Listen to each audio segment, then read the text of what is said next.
Oba Maduabuchi don vex. You no fit do local government election inside emergency rule. Constitution don suffer abuse. Dis na Synod Media. We dey thank una wen e dey watch our channel. Abeg subscribe if you never do so. Put on your notification button. E go tell you once we drop update. Make you like, comment and share our videos. Country people, one senior advocate of Nigeria, SAN, wey name be Oba Maduabuchi, e don blast the plan wey dey ground to run local government elections for Rivers State while dem still dey under emergency rule. According to am, na big constitutional wahala be dat. E call am rape of the constitution. For interview wey e do for Arise News, the constitutional lawyer come talk say how you go declare state of emergency wey suppose mean say democracy don pause but still dey plan elections. Dat one no make sense at all. Constitution no gree for dat kind contradiction. Wetin the constitution talk? Oba Maduabuchi remind everybody say section 305 of the constitution na im guide emergency matter. E talk say emergency na only when war dey, serious security wahala or law and order don totally scatter. So if any of dis dey truly happen, elections suppose pause too. Wetin come concern the governor and administrator? E still talk say the moment wey dem suspend Governor Sim Fubara and House of Assembly come replace dem with one administrator, na clear sign say dem don derail. Constitution no sabi anything like administrator for dat kind level. Na governor na get dat role. E come talk say you no fit suspend governor, scatter democratic structures, come still dey plan elections as if everything normal. Na setup be dat. Rivers State Independent Electoral Commission versus INEC wahala. Oba dey challenge how INEC, wey be federal electoral body, say dem no go do elections for some parts of Rivers State because of emergency. But the Rivers State Independent Electoral Commission dey rush plan full-blown local government election for August 30. Na double standard wey smell like politics. Na so e come talk am. According to am, all dis one fit be political game to weaken Governor Fubara and fill all local government positions with opposition loyalists before e return to power. E say you suspend governor illegally, replace am, come later restore am after you don hijack local councils. Na lame duck you wan make am be? E still knock judiciary say dem dey slow to respond to all the court cases about emergency declaration. PDP lawmakers wey waka go APC. Oba come warn say if court no act fast, election go happen finish and everything go become story for history. E come talk say democracy don pause for Rivers until you restore am well. Make nobody talk of election. E say na scam na be dat. The state of emergency wey dem declare for Rivers State come after months of serious political katakata between Governor Siminalayi Fubara and im predecessor Nyesom Wike, wey be the minister for the Federal Capital Territory. The crisis come reach one kind level wey lawmakers wey support Wike defect from PDP come go APC and dem still dey fight for legitimacy. The presidency, instead of try to meditate well, come suspend the governor and assembly, which many lawyers believe say dem no get the constitutional backing.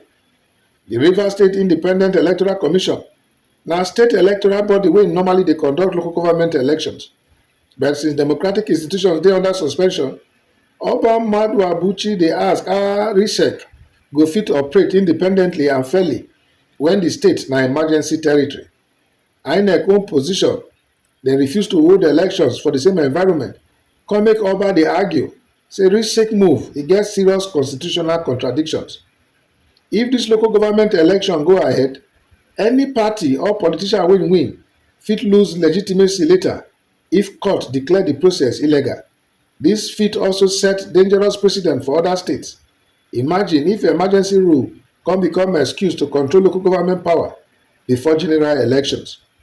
Oba Maduabuchi not just dey talk legal matter alone, e also highlight the moral implications to suspend democracy just to install loyalists.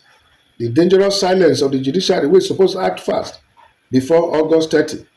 Say if court no act fast, even if later dem rule say the process illegal, damage don already dey done. The local councils go dey occupied by people wey not suppose dey there. Some civil society groups and lawyers don also dey echo wetin Oba Maduabuchi dey want. Rivers people, especially grassroots supporters, dey confused and angry about who really dey in charge, whether na Fubara or na the administrator.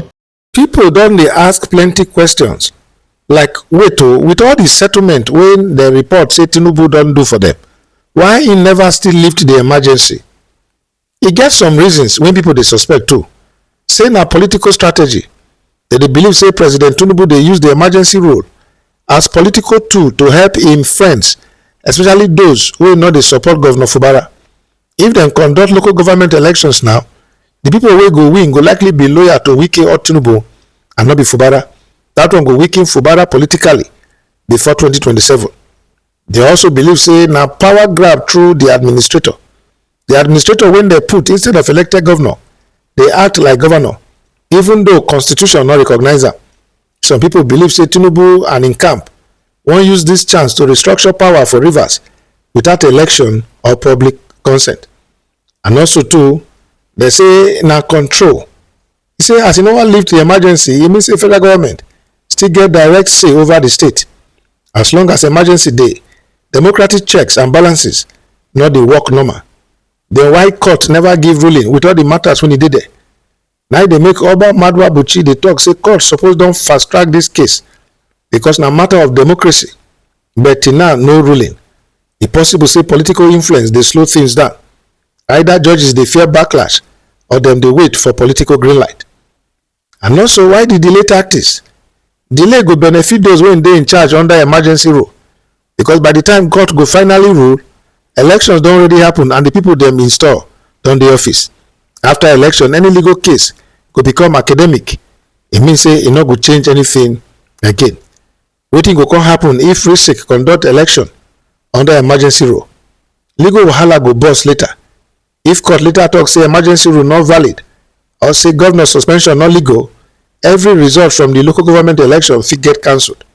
That one go cause more confusion, protest, or legal battles from candidates and parties. And people wey win fit lose legitimacy. Even if dem win, public confidence no go dey. Voters fit reject dem, say na emergency installed chairman. Future administrations fit sack or ignore dem, depending on the court outcome. E go come still bring more tension for Rivers State. If the election go on while plenty people dey complain say the process dey illegal, e fit cause more protest, political crisis, or even violence. Youth, civil society, and even opposition parties fit mobilize say dem no go gree. If Tinubu no lift the emergency and RISIC go ahead with election, democracy go likely suffer. Legal battles go pile up. Governance for Rivers go remain unstable. That na why people like Oba Maduabuchi dey shout now, say first restore democracy before you do election.